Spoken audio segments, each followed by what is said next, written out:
CM ವಿಶೇಷ ಕರ್ತವ್ಯ ಅಧಿಕಾರಿ ಮಗ ಮತ್ತು ಆಪ್ತನಿಂದ ವಂಚನೆಯಾಗಿದೆ. ಎನ್ಆರ್ಐಗೆ 17 ಕೋಟಿ ವಂಚನೆ ಮಾಡಿರುವಂತಹ ಆರೋಪ ಕೇಳಿ ಬರ್ತಾ ಇದೆ. ಸಿಎಂ ವಿಶೇಷ ಕರ್ತವ್ಯ ಅಧಿಕಾರಿ ಮತ್ತು ಆಪ್ತನಿಂದ ವಂಚನೆಯಾಗಿದೆ. ಎನ್ಆರ್ಐಗೆ 17 ಕೋಟಿ ವಂಚನೆ ಮಾಡಿರುವಂತಹ ಆರೋಪ ಕೂಡ ಕೇಳಿ ಬರ್ತಾ ಇದೆ.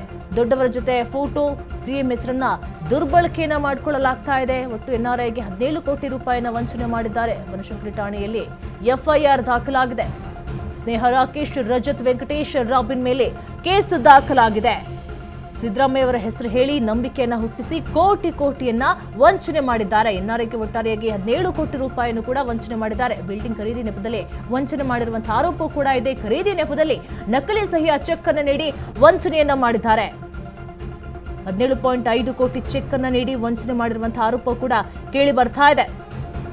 ಬನಶಂಕರಿ ಠಾಣೆ ವ್ಯಾಪ್ತಿಯಲ್ಲಿ ಬಿಲ್ಡಿಂಗ್ ಒಂದನ್ನು ಹೊಂದಿರುವಂತಹ ದೂರುದಾರ ಖರೀದಿ ನೆಪದಲ್ಲಿ ನಕಲಿಯ ಸಹಿಯ ಚೆಕ್ ಅನ್ನು ನೀಡಿ ಬಿಲ್ಡಿಂಗ್ ಪತ್ರ ಪಡೆದು ವಂಚನೆ ಆರೋಪ ಕೂಡ ಕೇಳಿ ಬರ್ತಾ ಇದೆ. ಸ್ನೇಹ ರಾಕೇಶ್, ರಜತ್, ವೆಂಕಟೇಶ್, ರಾಬಿನ್ ಮೇಲೆ ಕೇಸ್ ದಾಖಲಾಗಿದೆ.